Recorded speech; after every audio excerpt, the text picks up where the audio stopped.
zone ça, par exemple, Dominicanité quand fait lui-même chaque semaine et il était pas le couper récemment parce que il était retrouvé dans une situation assez difficile, mais c'est des mécanismes et on fait demande qui est supposé faire, qui était supposé respecter mais pas fait. Donc je dis à gouvernement faire face à une situation assez difficile, côté que il y a une certaine stabilité avec le taux de change là, 130 pour un dollar américain, mais nous expliquons là, die recette qui va baisser à cause de l'augmentation ça, donc il n'y a pas qu'à équilibre, parce que c'est comme si on prévoit 34 milliards de gouttes à un baril de pétrole à 60, mais là, il doublé, parce qu'il était atteint 120 dollars pendant le week-end, il baissé là, donc il n'est pas capable d'entrer même quantité d'argent. Donc il va dépendre du temps que la guerre va durer. Alors, M. Trump dit quoi? Que la guerre a fini. Guerre, ça a eu, on check sur track ça, M. Poutine, c'est un petit entrée le fait pour le retourner en Ukraine, ça fait 4 ans que la guerre là. En général, quand la guerre a commencé, on a décrété, mais elle finit, c'est extrêmement difficile. Et sur un pays tant qu'Iran, ce n'est pas des pays faciles. Et quand on rentre en exotique comme ça, d'ailleurs, si on regarde la géographie zone, ça a eu les détroits d'Ormuz là. C'est un petit cul de sac côté que l'Iran est préparé pour gagner dans la zone. Ça fait partie de stratégie en quelque sorte. Où elles font stratégie qui, même des pays qui sont ces amis, mais à cause des États-Unis, l'attaquer, donc ils créent vraiment une situation extrêmement difficile, non pas contre qui les guerres finies. Maintenant, Trump par tempérament et out of the deal, c'est la carte difficile pour lui parce que la pression également sur à l'interne. Il y a une élection qui a fait en midterm dans la année ça. Ensuite, il n'a pas consulté la constitution américaine et le Congrès américain pour la constitution Biden il va faire guerre. Donc, il est capable lui-même pas de que la guerre va rester posée un temps trop longtemps dans la caille. Donc, il faut regarder ce qui a passé à l'interne aux États-Unis pour nous prendre ça en considération également. Donc, il quitter la guerre, mais est-ce que l'Iran lui-même a fini la guerre? La zone là, parce que c'est la sphère d'influence, elle prend toute disposition pour poser problème et mettons un autre monde là qui allait dans la même ligne, son bagage qui était religieux, donc c'est pas des bagages extrêmement faciles, donc nous-mêmes Haïti, c'est assez difficile pour nous. Alors pendant que Trump lui-même lui dit que guerre là, il va finir pratiquement avec l'Iran lui-même lui dit que l'a bloqué exportation pétrolière, mais nous avons l'impression que le marché au plus réagit à déclaration Trump que déclaration iranienne. Le marché a réagi à une décision que le groupe des 7 pays, bon, longtemps de grands pays avancés, le G7 là, qui toujours existait, il y a des réserves pétrolières extrêmement importantes. Alors, nous avons fait une petite parenthèse, mais le problème que nous-mêmes nous avons en Haïti, voilà que nous dépendons totalement de pétrole, qui niveau réserve nous, donc c'est ça pas la culture, nous. C'est la même question, nous avons posé tout à l'heure là, est-ce que nous sommes capables de positionner, ça nous va le faire. Donc, ça c'est donc, il y a des réserves pétrolières assez importantes. Et d'ailleurs, il y a une surabondance de pétrole dans le monde ces derniers temps. Il faut ajouter tout que les États-Unis n'ont pas dépendent de pétrole qui a sorti dans la zone. Les États-Unis, quand ils même des souveraineté pétrole, ils n'ont pas de problème. Ça, pays qui a un problème, c'est surtout les pays asiatiques. Parce que eux-mêmes dépendent en pile de 20% de pétrole qui a sorti dans la zone. Et là, les pays asiatiques, les tigres asiatiques, là, un pays comme la Chine, qui a besoin de pétrole iranien. Donc, lorsque réduction ça fait, et dit coût de production va augmenter dans le pays comme la Chine. Et comme la Chine, je vous dis, c'est l'industrie du monde, parce que ils exporté à travers le monde, il y a fait des surplus considérables. Donc si la Chine ralentit, je vous dis, l'économie mondiale pourrait se retrouver dans une situation assez difficile. Donc pour répondre précisément à la question là, c'est réellement réserve ça que le pays a gagné. Et une série de pays, je dis, qui ont fauté, mais pas des moindres, la Russie. Parce que les prix barils de pétrole l'ont monté, la Russie pour vendre plus de pétrole. D'ailleurs, Poutine dit européen, on a été Poutine sous sanction à cause de la situation ukrainienne. Il dit, pas un problème, moi capable de fournir des produits pétroliers. Poutine est capable de fauter même, et dans ce sens ça. Même rien qui était un problème avec les États-Unis parce qu'ils n'ont pas acheté pétrole, la main. Et la Russie, il a accepté que l'Inde achetait, je dis, la Russie. Donc c'est tout le mouvement ça qu'a fait là, qui veut dire pas bon problème de rente pétrole dans le monde. Non, c'est tout ça nous a capable de ces anticipations négatives, combien de temps qui a duré, tout le problème ça qui était fait. On est capable de mieux ça, volatilité ça, qui n'est pas bon pour l'économie mondiale et particulièrement pour les marchés financiers, parce que la parité simplement, le pétrole là, il allait également au niveau des finances publiques. Combien comme l'Amérique a dépensé aujourd'hui à la dépense publique est extrêmement élevée, ils vont être extrêmement importantes. Donc, si ça va affecter, ça ne va pas capable de les grands équilibres que nous avons parlé tout à l'heure là, que ce soit au niveau des finances publiques, au niveau de balance commerciale. Donc, on peut se retrouver dans une situation assez difficile de ça ou de récession économique ou encore de stagflation. Est-ce que nous, alors nous retournons à la première question tout à l'heure, question inquiétude là, Christian Farel, dans la mesure où semaine dernière là, il y a quelqu'un qui dit que un pack conflit fait que gallon gaz là, déjà aux États-Unis, il était varié entre 3 et 4 dollars, qui c'est, bon, on ne va pas dire un record, mais il y a longtemps pas arrivé à un niveau ça selon des mondes qui vivent aux États-Unis.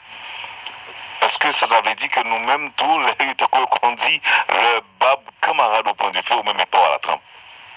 Bon, c'est ça qu'on dit, les États-Unis et Kenya, ça nous tous, nous-mêmes, une grippe, nous-mêmes, nous gagnons monnaie. Mais le pari était seulement États-Unis et Haïti. Lorsque Golfe Persique, là, ça son zone, en fait, l'émission de fin de week-end de la métropole, on expliqué le choc économique, ça. C'est en 1973 que bagaille ça a commencé. Donc, il faut faire l'histoire tout. En 1973, gagné l'Égypte avec la Syrie qui attaquait l'Israël. Donc, ouais, comment l'histoire se répète. Pour nous dire, c'est pas l'Égypte et la Syrie, c'est même Israël qui lui-même qui est impliqué dans ça, dans cet espace-là. Et ça fait que géographie, les parler de géopolitique et géoéconomie, ça va être un thème extrêmement intéressant, je veux dire, nous facilement. Donc, cette guerre de Kippour, que Israël va réagir, il était pas 4 ans de guerre, donc moi je suis capable de rappeler ça, puisque nous ne pouvons pas regarder la télévision, je dis à bien la YouTube, nous avons peut-être de la radio, mais cette fameuse guerre qui pourrait lui-même provoquer plus de 25 000 morts au niveau d'Israël et des dizaines de milliers du côté de l'Arabie Saoudite, c'est là que le monde va changer radicalement. Et comme Radio Métropole a fait le 56e anniversaire, il connaît même musique à pile, c'était bonne musique à l'époque, pour les moins jeunes, que Tabou Combo était fait, Tabou Combo était déjà aux États-Unis, dans New York, c'était l'inflation des générales. Parce que le prix baril pétrole là, attendez bien, en 2013, il était 3 dollars américains. Donc le pétrole n'a pas aucune signification. Donc il n'était pas le passé, pour nous répéter ça qui a passé aujourd'hui, de 3 dollars à 12 dollars américains. Donc c'était un choc énorme. Aujourd'hui, on a parlé de 60 à 120, mais c'est la même situation, il est passé de 3 à 12 dollars américains. Ça devrait durer jusqu'au, je répète encore pour certaines personnes, mais pour déjà exister, les va parler le fameux accord de Camp Davis. Donc tout ça, c'est la même situation, ça, côté que les zones ça, sont très fragiles. C'est pas seulement le pétrole, il y a gaz naturel là-dedans, il y a engrais là-dedans.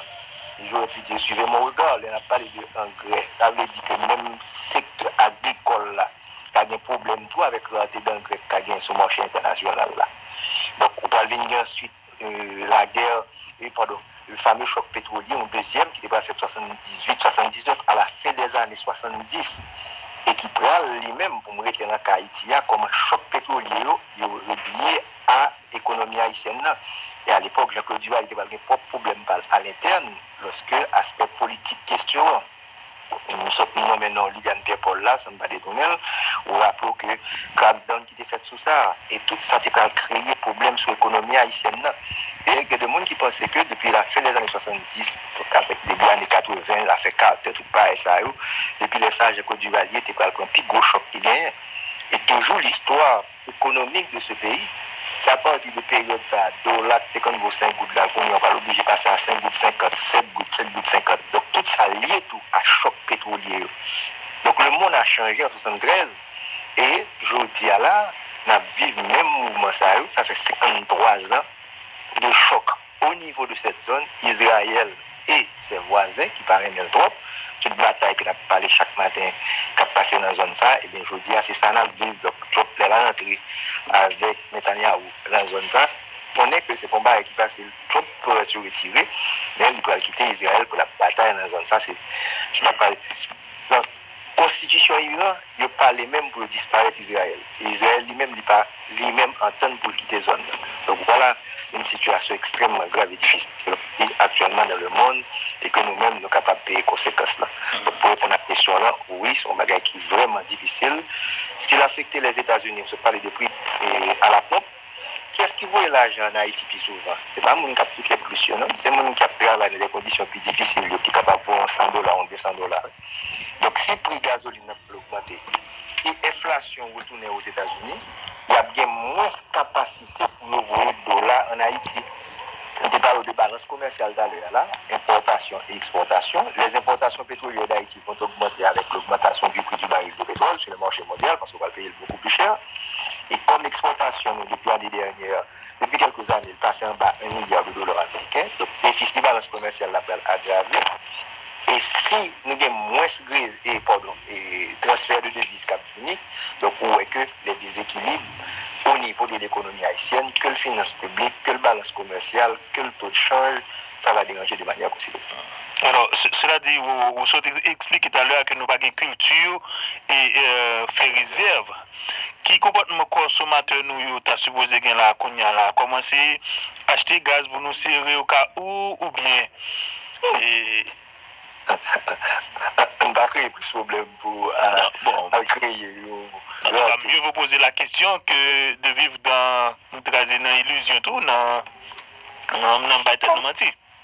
Pas que c'est illusion, c'est tout simplement, je dis à la sous capable de réduire sous consommation ou bien que les situations socio-économiques sont déjà imposées nous, donc c'est rouler le moins possible, c'est pas le flâner, c'est pas utiliser pétrole là, ou bien produits dérivés pétroliers sans pas de raison pour ça, donc c'est pas exagérer la consommation ou bien que un peu le monde a un problème pour considérer, mais pas bien nous-mêmes cap à nous, parce que nous toujours dit ça, un pays c'est une organisation, il y a la Bible environnement externe et interne.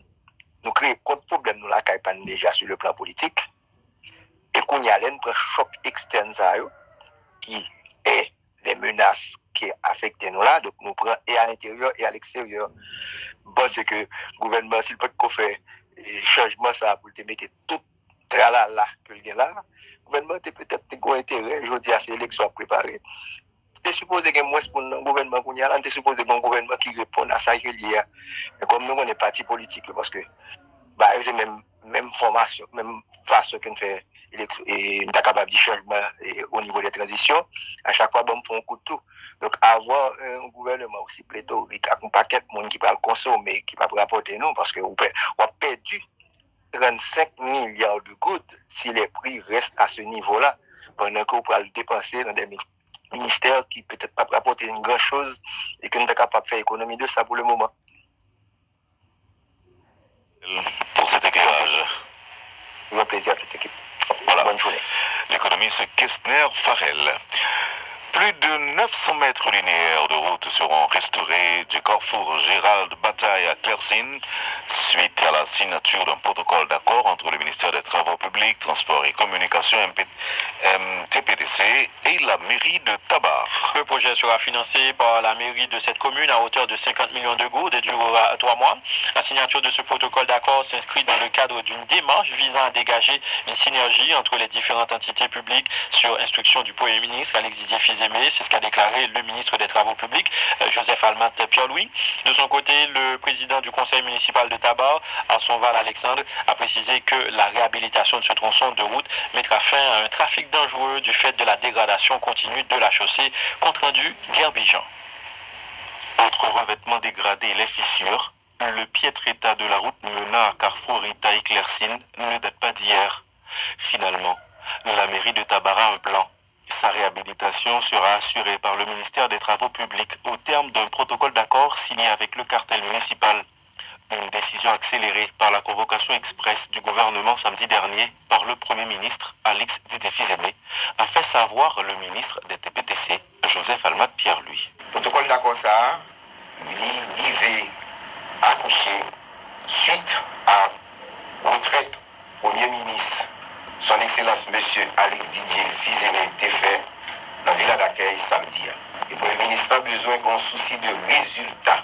Le ministère des Travaux publics embarqué dans des marches ça, nous-mêmes nous voulons des résultats. Et résultats, le peuple à poil, j'aime toujours dire, sous des verres.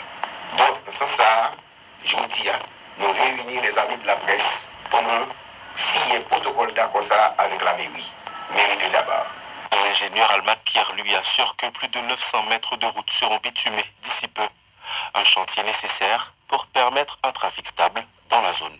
Donc, nous avons fait environ 900 mètres linéaires de route en béton, sorti Delma 33 pour loger, sorti Carrefour Unita, qui est dans Carrefour Clercy Bim. Route ça, sont routes qui vraiment en mauvais état, qui get l'eau, la boue, qui ont problème de circulation. Nous-mêmes, et nous allons travailler sur d'autres projets ensemble avec la mairie, avec toute mairie dans la zone métropolitaine et dans tout le pays. C'est ça, c'est volonté de pas nous gagner. Parce que l'avantage, la volonté de gagner, c'est le leadership. Des compagnies professionnels là qui prêtent et qui veulent travailler avec toute collectivité, qui veulent travailler pour une satisfaction à la population. Alors que l'aéroport international de son ouverture est sur son territoire, la mairie de Tabar a fait l'objet de sévères critiques concernant l'état de cette route, l'une des rares encore accessibles, puisqu'une bonne partie des zones environnantes est entre les mains des gangs. Arsonval Alexandre, président de la commission municipale, évoque avec peine les nids de poules qui parsèment la chaussée, une situation qui devient encore plus pénible à la moindre gouttelette. Pour lui, c'est le début d'un chantier qui devrait s'élargir à d'autres secteurs.